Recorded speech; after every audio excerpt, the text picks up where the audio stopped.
patuloy na nagbibigay serbisyo. Pag-asa at saya. GMA Regional TV. Kapuso ng bawat Pilipino.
This is GMA Regional TV Weekend News.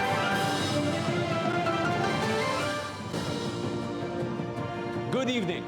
This is your GMA Regional TV Weekend News, bringing you the biggest and latest in the region for local news matters. Attorney Cedfrey Cabaluna. Caitlin Revilla, broadcasting from GMA Complex in Iloilo City. We'd like to welcome our Kapuso viewers from Luzon, Visayas, and Mindanao, as well as our kababayans in different parts of the world. This evening, we will be joined by GMA Regional TV correspondents King Guevara from Balitang Amyanan, Daryl Marie Sarmiento from One Western Visayas, and Sheila Vergara Rubio from One Mindanao. Looks like our veteran correspondents from all over the regions are getting ready. That is right, Sed. We also have other counterparts from the other regions. Joining us tonight, Adrian Prietos from One Western Visayas and Luan May Rondina from Balitang Bisda. For today's headlines. Total death toll now at 19. Confirmed COVID-19 cases reach 307. Community quarantine results to low income for daily wage earners in Dagupan City and Bacolod City. Department of Agriculture confirms cases of avian flu in Nueva Ecija. And Pinoy Bayanihan spirit prevails in Iloilo, Davao, and Ilocos Sur.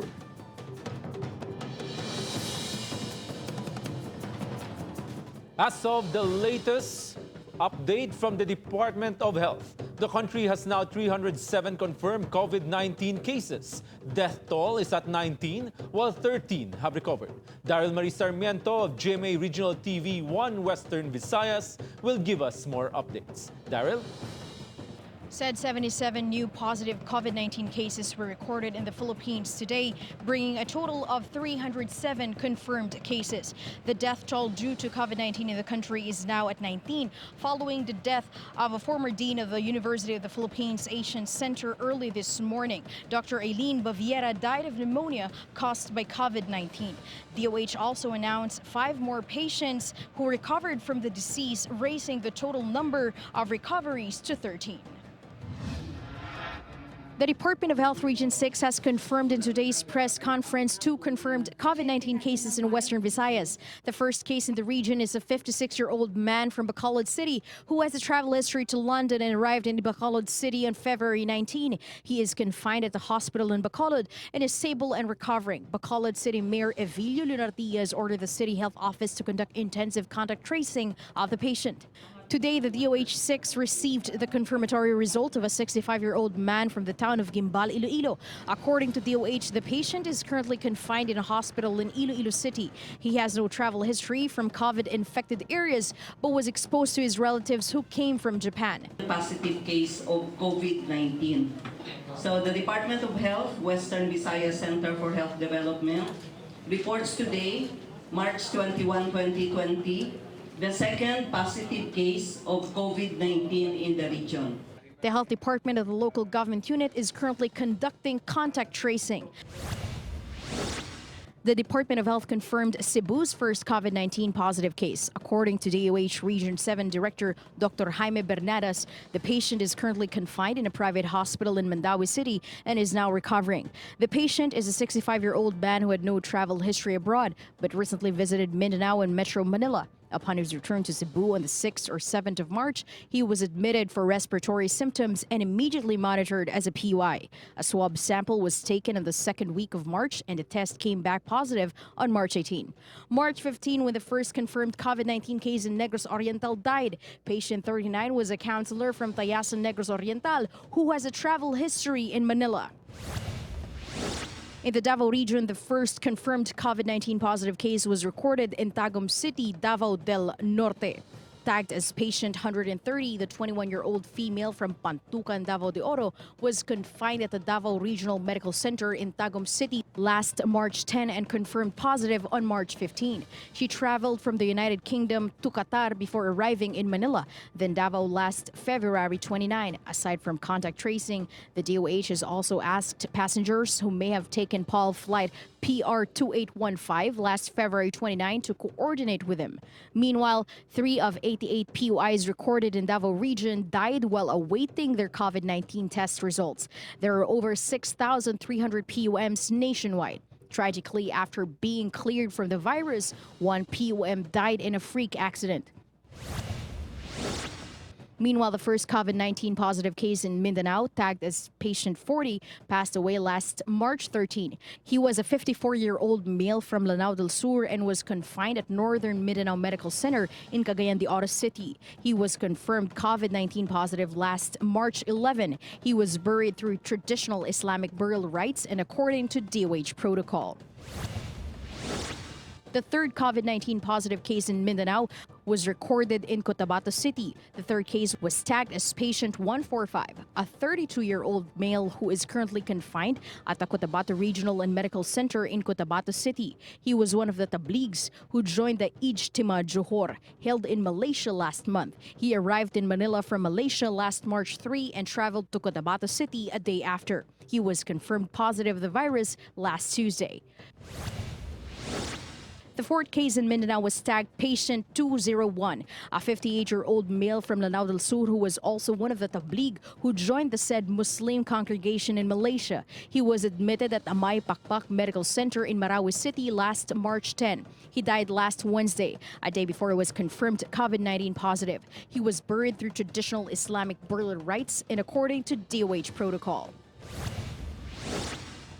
4 confirmed cases were recorded in North Central Luzon. In Manabo, Abra, a 39-year-old seaman who arrived from the United Arab Emirates tested positive for COVID-19. The seaman returned to the Philippines on March 8, 2020. While in Baguio City, Mayor Benjamin Magalong confirmed in a press conference that 2 of the 4 highly probable cases in the city tested positive. One of the patients was brought to St. Luke's Medical Center in Metro Manila, while the other patient is in isolation at the Baguio General Hospital and Medical Center. And in Pangasinan, the Provincial Health Office confirmed that the first COVID-19 positive case from the province was a resident of Barangay Bicol Norte, Bayambang. According to Mayor Cesar Quiambao, the patient, a medical doctor by profession in his 70s, was admitted in a hospital in the Dagupan City and later transferred to the Lung Center in Manila. The patient passed away on Friday. The whole municipality is now under total lockdown until March 28. Local authorities will sanitize the barangay and implement precautionary measures. As of the latest data, North Central Luzon has a total of 7 confirmed COVID-19 cases, 3 in Pampanga, 1 in Abra, 1 in Pangasinan, and 2 in La Union. 2 were confirmed dead. Said the Department of Health continues to remind the public to stay in their houses and observe home quarantine procedures, as well as follow the mandates issued by the respective local government units to prevent further spread of the virus. Said, we really hope we could overcome this COVID-19 pandemic soon. Thank you very much, Daryl Marie Sarmiento of GMA Regional TV 1, Western Visayas. As local government units impose strict community quarantine due to the COVID-19, many daily wage earners are also losing their income, affecting their day-to-day living. King Guevara of RTV Balitang Amyanan tells more in this report. Melvin Ocampo, a construction worker from Dagupan City, earns 500 pesos a day, barely enough for the daily needs of his wife and 6 children. But since the declaration of the enhanced community quarantine in Luzon, forcing daily wage earners like Melvin to stay at home, worried for his family's next meal. Wala makain ng mga bata, tapos mga gatas na Joey Honrado says the suspension of the Dagupan City's mass transportation due to COVID-19 has affected the livelihood of tricycle drivers like him. Malaking dagok din sa amin sa transport, mas lalo sa tricyclean kasi livelihood to eh. Wala namang problema sa amin kung mag-stay kami sa bahay. Ang problema lang may mga pamilya, may mga bata na kailangan din kumain araw-araw. They are just a few of thousands of workers drastically affected by COVID-19. In response to this, the local government of Dagupan City has started distributing food assistance. Nag-umpisa ng nagbigay ng food support ang ating mahal na mayor. So nag-umpisa sila dyan kaninang umaga sa Eastern Barangay. In Bacolod City, a general community quarantine is in place, with the local government asking people to stay at home. 30-year-old street vendor Joyner sells ice candy, and despite the stay-at-home order, continues to walk from barangay to barangay to earn a living.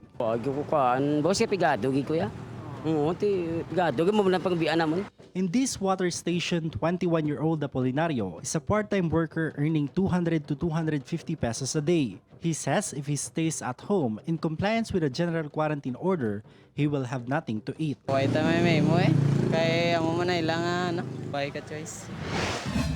In Cebu City, despite the announcement from the local government that there are ample supply of rice and other commodities, many are still afraid that they'll experience a shortage with the implementation of the general community quarantine. Many people line up in front of a warehouse in Barangay Camputao, Cebu City, so that they can buy rice at a cheaper price. Pangandang po ni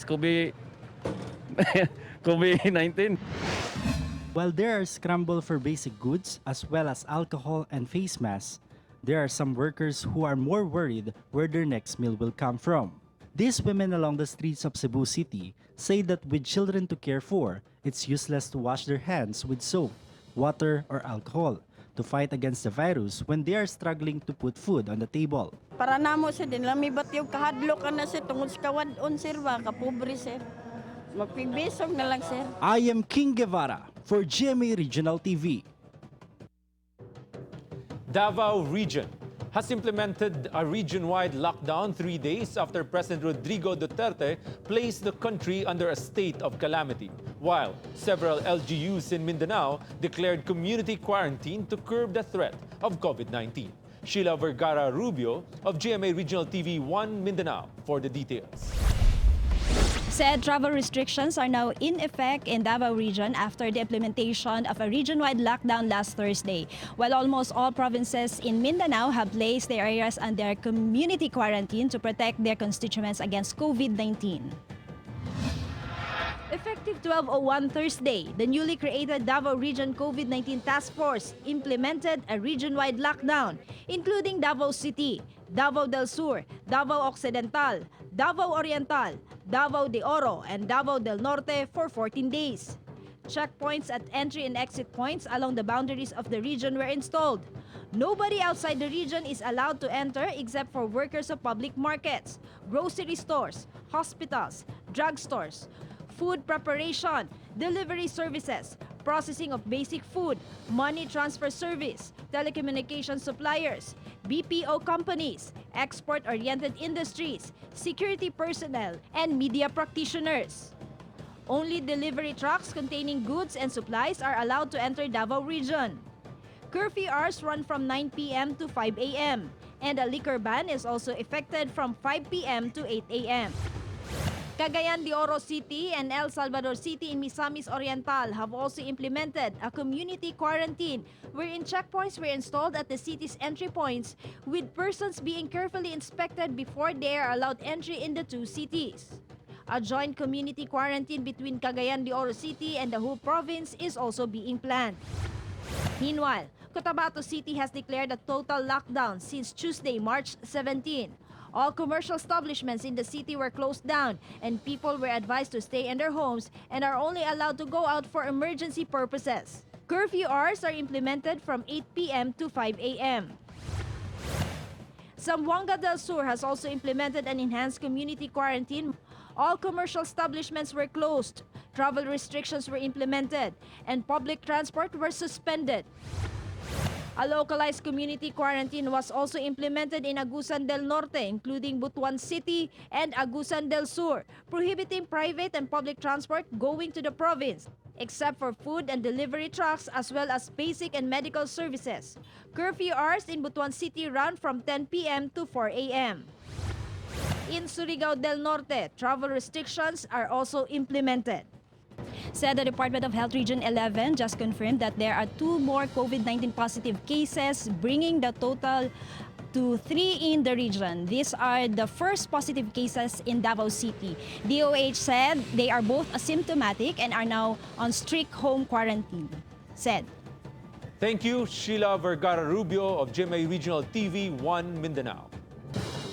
To strengthen our border restrictions and implement strong precautionary measures, a general community quarantine will be imposed over the whole Panay Island starting April 1. RTV1 Western Visayas Zen Kilantang has details. In Iloilo City, members of the Regional Disaster Risk Reduction and Management Office held an emergency meeting on Monday to synergize its efforts and come up with a unified One Panay executive order on community quarantine. The Panay-wide community quarantine, set to take effect in April 1, will enhance security measures over the entire island to keep Panay free from the coronavirus disease 2019. This week, the provinces of Iloilo, Aklan, Antique, Capiz, and Guimaras started to implement its set of border control and travel restrictions and province-wide curfews. In Aklan, an executive order mandates strict border control. People coming from other provinces from areas with local transmission of COVID-19 are not allowed to enter the province. Maayo kung tani kung ang movement of goods kag people is not restricted. Kag isarhan lang naton ang borders naton outside of Panay. Striktuhan lang nga way sa may makasulod. In Guimaras, foreign and local tourists are not allowed to enter the island. Authorities are requiring passengers to show IDs with proof of residency. So whatever it is, basta i-open lang niya sang city ang amon to and fro sa Guimaras, pati ang flow sang goods. Why kami gawa mangin problema. The provinces of Capiz and Antique have also imposed general community quarantine through strict border control checkpoints and monitoring. Starting today, Iloilo is imposing an enhanced community quarantine over the whole province. Even residents of Iloilo who come from other provinces or cities are not allowed to cross the border. A province-wide curfew from 9 p.m. to 4 a.m. is in place starting tonight. Expected na because this is a drastic measure. And that's what we need. So what we do is we absorb the impact first. In the next few days, matanaw mo na how it's doing. It's going to settle. Meanwhile, Iloilo City has implemented an enhanced community quarantine since yesterday. A curfew from 8 p.m. to 5 a.m. is observed. All government and private offices, as well as business and commercial establishments, are temporarily closed until April 14. Only public markets, sari-sari stores, supermarkets, hospitals, pharmacies, water refilling stations, laundry shops, banks and money transfer services, hardware stores, gasoline stations, and BPO companies will be allowed to stay open. We are trying to limit mobility because we want to lessen the number of persons going around the city and the whole of Panay and Guimaras. The local chief executives assured the public that despite the Panay-wide quarantine, the movement of goods and supplies will continue. Together with cameraman Romel Porquia, Zen Kilantang for GMA Regional TV. Enhanced community quarantine is strictly being implemented in Luzon. King Guevara of GMA Regional TV Balitang Amyanan will give us more updates. State President Rodrigo Duterte places the entire country under the state of calamity. It is after the declaration of enhanced community quarantine in Luzon due to COVID-19. Days after the declaration of the enhanced community quarantine in Luzon, local governments in North Central Luzon and the Bicol region continues to implement proactive measures in response to coronavirus disease 2019. In Pangasinan, police executed quarantine checkpoints in provincial and national roads. Meanwhile, the first case of COVID-19 in Pangasinan was recorded. The patient, who is from Bayambang, Pangasinan, died on Friday. A total of 3 cases of COVID-19 was already recorded in Region 1. The sound of siren at 9 p.m. signals the start of curfew hours in Baguio City, summer capital of the Philippines, once crowded and lively at this time of the year, now seems like a ghost town. In Ilocos Sur, the local government ordered barangay officials to put up barricades and limit entry and exit points for each barangay, where officials and health workers will check body temperature and verify individuals entering the village. Meanwhile, the once busy streets of Naga City are now empty. Stores are closed and only few vehicles can be seen on roads. Bagamat may mga nahiling pa po kita na magkakapira na bihikulo asin mga tao, pero ang hiling ko po may kinaaraman na ito sa trabaho po ninda o kaya baad some medical concerns. The Pili public market hours have been limited to 5 to 10 in the morning and 2 to 5 in the afternoon. Pwede nga lang po, gusto mi man po maghapon talaga. May mga utang man po kaming pinag-uulugan. In the town of Calabanga, Camarines Sur, barangay officials distributed a home quarantine pass to each household to ensure that only one member is allowed to buy food and medicine. Despite being COVID-19 free, the provincial government of Albay has already closed its borders, with the exception of delivery food and basic commodities as well as authorized transactions. Kate, the enhanced community quarantine in Luzon is in effect until midnight of April 13, while the state of calamity is placed for 6 months unless it is lifted or extended by President Rodrigo Roa Duterte. Kate. Thank you, King Guevara of GMA Regional TV, Balitang Amyanan. Department of Agriculture confirmed cases of avian flu in Nueva Ecija. As per DA's report, more than 1,000 quails died because of the virus. Joanne Ponsoy of Regional TV Balitang Amyanan has the details.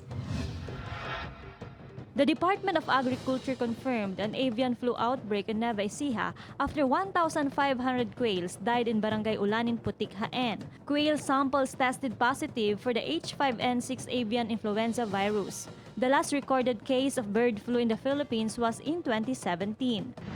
More than 15,000 quails allegedly affected by the avian flu virus were buried in Barangay Ulanin, Pitak, and Nueva Ecija. According to the Department of Agriculture, depopulation is the only way to prevent the virus from spreading. Malaki po malulog. Hindi pa po alam kung nababawi rito sa pinanggastos po rito sa pugo.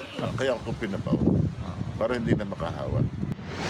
Pangasinan is closely monitoring the situation in Nueva Ecija and implementing measures to avoid the spread of avian flu virus. Migratory birds are also being monitored. Iwasan nila yung mga matubig na area doon sa kanilang poultry. Kasi ang nag-a-attract kasi ng mga migratory bird, yung swampy area. Ang alam ko, maasin ang tubig. Malapit sa dagat, kaya malayo siguro sakit. I am Joanne Punsoy for GMA Regional TV. The Bayanihan spirit is alive amidst the COVID-19 threat. Due to the shortage in personal protective equipment, some decided to make improvised face shields and face masks for the health and medical frontliners. Here is the #SpreadKindness story of Darrell Marie Sarmiento. Since stocks of face masks are in short supply, some found creative ways to improvise to promote safety in the time of coronavirus. These group of medical students, postgraduate interns, and ordinary students in Iloilo made improvised face shields. The materials are just simple: foam, magic tape, plastic cover, cardboard or plastic folder, stapler, scissors or cutter, ruler, pencil, and clip. Each face shield will cost you only 20 pesos or even less when you have materials available at home. Face shield nga ni nga made of plastic, so mas gagmay iya pores. Tapos sa subong nga may COVID nga virus, syempre, balaan taman nga transmitted according sa World Health Organization, transmitted sa may droplets. This postgraduate interns from West Visayas State University Medical Center are also making face shields for the health personnel. They have already made more than 500 face shields, and this were all given to various hospitals in the city. Meanwhile, students of the University of the Philippines Visayas who are affected by the community quarantine made the most out of the situation. Fortunately, may isa ka estudyante ang UP Visayas in the name of Hana Labrador nga bata na siya sang isa man ka doktor sa Iloilo Mission Hospital. So nag-tap siya sa amon nga University Student Council kung pwede bala namon kung ma-mobilize man ang mga estudyante sa UPV para mabuligan ang mga frontliners. They have turned over 150 face shields to a hospital in the city, and they also target to give face shields to other hospitals. Despite their condition, the Association of Differently Abled Women of Iloilo also helped in making face masks made of cloth and garter. A doctor at Southern Philippines Medical Center also exercises creativity as he made face shields using sponge, plastic folder, double-sided tape, and garter. For only 18 pesos, he was able to make his own face shield, which even the hospital's security guards use. How a PPE should be, because we also work with HIV and hepatitis, so we know the need of general protection equipment. Meanwhile, members of the Sangguniang Kabataan in Barangay Mintal, Davao City took the initiative to sew scraps of cloth into a double-layered cloth mask. This after seeing the need for more face masks for health workers, responders, and tanods in their barangays. Filipinos are now facing a new battle, this fight against COVID-19. As a sign of gratitude to frontliners assigned by the national government, people are now sending free food for their tireless efforts to ensure the safety of the community. Just like the Tagudin police station, which received cakes with a Tagalog message on it saying, "COVID-19 lang yan, kaya natin to." Samahan ng Kabataan officials, on the other hand, also helped in distributing disinfectants to every household. In Santa Maria, Pangasinan, they found a note together with a free food sending a snappy salute for their sacrifices. These simple acts of kindness remind every health and medical frontliner that their service are valued and not in vain. Nagbibigay, maraming salamat po at sana po wag po kayong magsawang tumulong sa amin. Andito lang po kami nakaantabay at handang tumulong sa kanila. Together with cameraman Hans Christian Desierto, Daryl Marie Sarmiento, for GMA Regional TV. Due to the increasing number of cases of persons found positive of COVID-19, local government units have ordered a community quarantine and outlined steps to prevent the entry and spread of the virus. Luan May Rondina of GMA Regional TV Balitang Bisdak will give us a report on the efforts in Cebu and neighboring provinces in Central Visayas. Luan? Said several local government units have issued orders to ensure the safety of their constituents. Upon the order of the mayor, the whole of Cebu City was placed under community quarantine. The quarantine that will last until April 14 identified steps to make sure that COVID-19 will not spread. These include the closure of all ports as entry points into the city, the implementation of curfew starting at 8 in the evening until 5 in the morning, the closure of big malls and establishments in Cebu, except for supermarkets, pharmacies, banks, and hardwares, the suspension of classes on all public and private schools until April 14, and the implementation of social distancing or 1 seat apart among passengers of public transportation. We should always be proactive. We should be precautionary. Di ta maghuwat nga naay mahitabo, no? Kay duda man to, no? Pero wa pa lay confirmation. So dili ta maghuwat nga dunay confirmation. Let's nip in the bud. Unay gingon, an ounce of prevention is better than a pound of cure. In Bohol Province, community quarantine was implemented starting March 16 and will be in effect until April 12. Foreigners and Boholanos are prevented from getting in and out of the province. Different government agencies are on alert status to implement the directives. Definitely, all our policemen are on full alert right now. I've directed all chiefs of police na may mga ports. Babantayan yung mga sasakyan natin, yung mga boats na carrying passengers na hindi na sila pwedeng dumaong or pumasok ng Bohol. Ormoc City also implemented a community quarantine which is effective from March 15 until March 31. Based on the order of Mayor Richard Gomez, entering Ormoc via land travel is prohibited.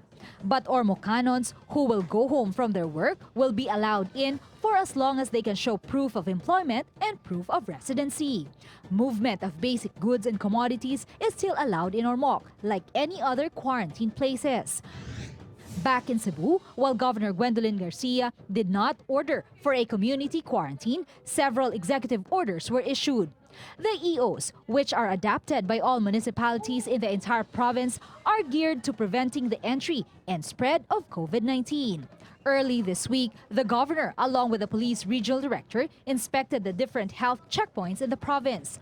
Aside from the police, members of the disaster units in different LGUs will also help man the health checkpoints. Sukad pa sa pagpagawas nato sa atong executive orders, daghan ka ito, securing our airports and our ports, ni suportar gyudayon ang atong kapulisan. Ay may plano na kanang lane for motorcycles. The second lane will be for essential trucks, essential vehicles like trucks that are delivering food supplies, and the other will be for just like transport vehicles.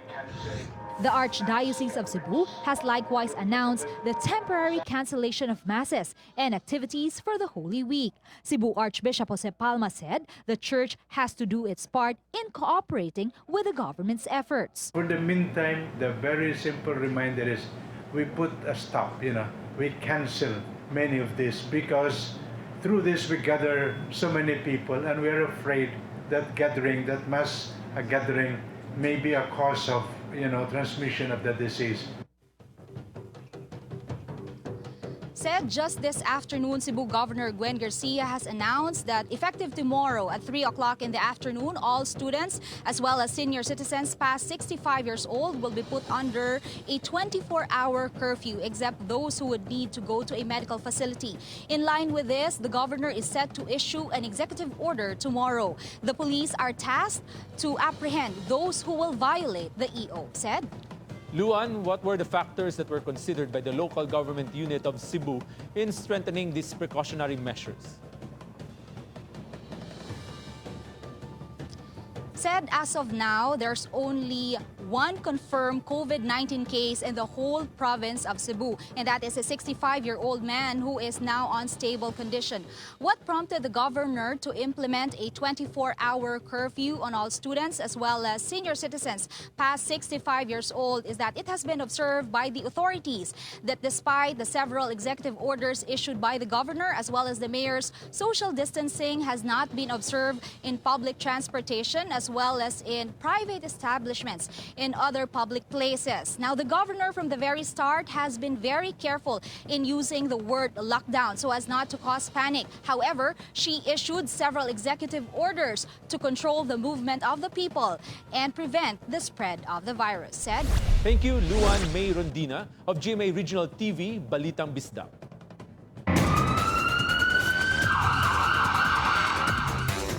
3 persons died in a tragic accident at a quarantine checkpoint in Maramag, Bukidnon. 2 barangay health workers and a barangay kagawad died as a 10-wheeler truck rammed the checkpoint 10:45 last night. The victims were identified as barangay health workers Jomalyn Buhayon and Margie Maribao and barangay kagawad Aldren Gaitera. It was believed that the truck driver, identified as Jemuel Gumanon, 24 years old, a resident of Kimanait, Pangantukan in Bukidnon, was under the influence of alcohol when the accident happened. He is now under police custody. The province of Negros Occidental is also implementing strict border checkpoints to prevent the spread of the coronavirus disease 2019. In Bacolod City, no ID, no entry policy is in effect. Avian Prietos of GMA Regional TV 1 Western Visayas will give us more updates. Yes, Caitlin, Bacolod City, Negros Occidental has been placed under general community quarantine last March 15.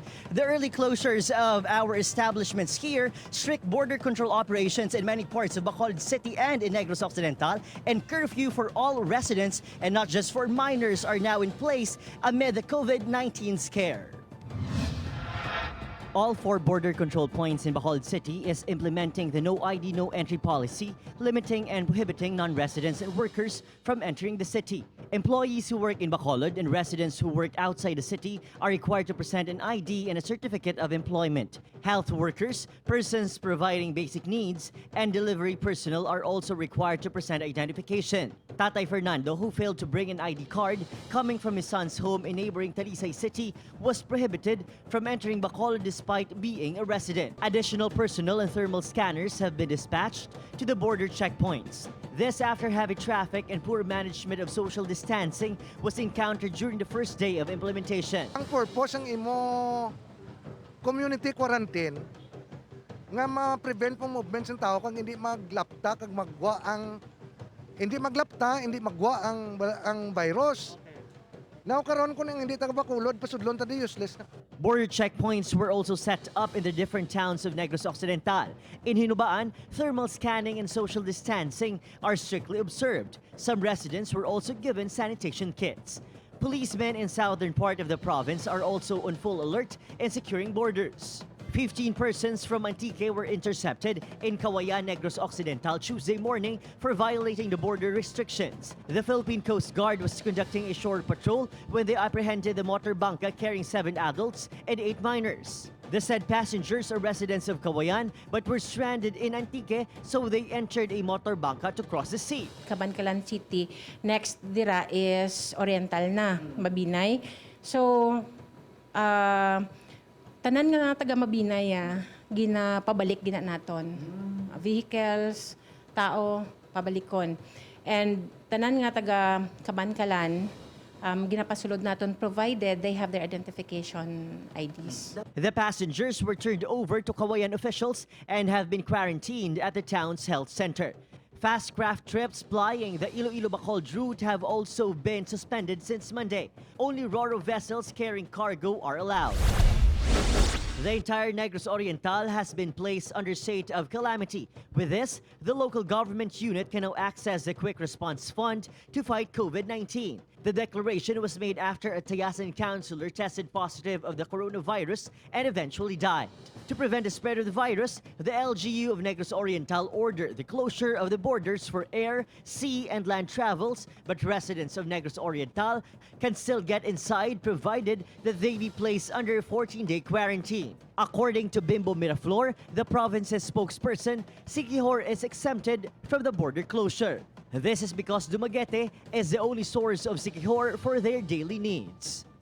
Adding to that report, Caitlin, in Negros Occidental, the governor has called on local chief executives to make sure that food supply and basic needs here in the side of the country are delivered day in and day out. There are more than 8,000 persons under monitoring or PUMs in the province of Negros Occidental. That is why alone, mayors are advised to implement curfew hours and issue executive orders when needed or necessary. Back to you, Kate. Thank you, Adrian Prietos of GMA Regional TV 1 Western Visayas. One of the basic protective measures against the coronavirus disease is to maintain a 1-meter distance to help stop the spread of the virus. Yet there are some who still do not observe social distancing. John Sala of RTV 1 Western Visayas tells more in this report. Among the guidelines issued by the government to combat the spread of COVID-19 is the practice of social distancing, especially in public transportation. The Department of Transportation announced a policy of reduced passenger capacity, among other travel restrictions. But in some parts of the Philippines, social distancing is not being observed. In Davao City, despite inspections by the Transport and Traffic Management Office, some public utility drivers still allow maximum capacity in their jeepneys. A drivers group, Bodtransco, is asking for a fare hike from 23 pesos to 30 pesos to compensate their income loss if they were to reduce the number of passengers due to the said policy. In Butuan City, Agusan del Norte, LTFRB 13 Regional Director Tina Casion was dismayed after the social distancing policy and preventive measure at the Butuan Bus Integrated Terminal were not observed. She called on bus passengers to report bus drivers who refuse to follow these measures. In Cebu, 40 public utility jeepney drivers and 2 van-for-hire drivers were arrested for not following the LTFRB social distancing protocol. LTFRB 7 Director Eduardo Montealto said a fine of 5,000 pesos for the first offense will be imposed on the violators. Aside from transport personnel, the passengers themselves can file a complaint to their office for any violation committed by public transport vehicles. Complainants are advised to take pictures of the plate number and the jeepney as evidence. The LTFRB will then summon the violators. In Talisay City, Cebu, a random operation was conducted by the LTFRB 7 and the City of Talisay Traffic Operations and Development Authority on public vehicles not following the required social distancing policy. In Iloilo City, operations of the public utility jeepneys are suspended starting today. This after the city government observed that most public utility vehicles do not observe social distancing. The city has provided 10 buses for the frontliners such as medical personnel. The buses will be allowed to accept non-medical staff which will be charged a fare of 10 pesos. All passengers are mandated to observe social distancing. Passengers riding the motorbangka going to Iloilo, Guimaras, and back are also directed to observe social distancing. Wearing of life jackets has also been temporarily suspended. We do not know kung sinong carrier. Pag naisuot yun, may mauubo, baka magiging medium na mag-transmit yung COVID. Social distancing is also being observed at the San Carlos City Jail in Pangasinan. The visitors area will be converted into additional living space for persons deprived of liberty. PDLs aged 60 and above will be placed in an isolation room. According to the Department of Health, people should avoid crowded places and distance of 3 feet or 1 meter between people should be observed. Events that gather large crowds should be canceled, while meetings should be done through video or teleconference. Together with cameraman Cirilo Renduque, John Sala for GMA Regional TV. The coronavirus has brought the world to a stop. And since people are advised to stay at home, some netizens posted their everyday routine to fight boredom and cabin fever. Let us get to know the stories behind these viral videos in Daryl Marie Sarmiento's report. With the government's order for people to stay at home, people have thought of creative ways to utilize their time. These netizens show that although staying at home is the best way to protect themselves and others from the coronavirus, it is still important to keep sane and entertained. Just like this cute video of a 1-year-old baby on a treadmill to keep the dopamines high.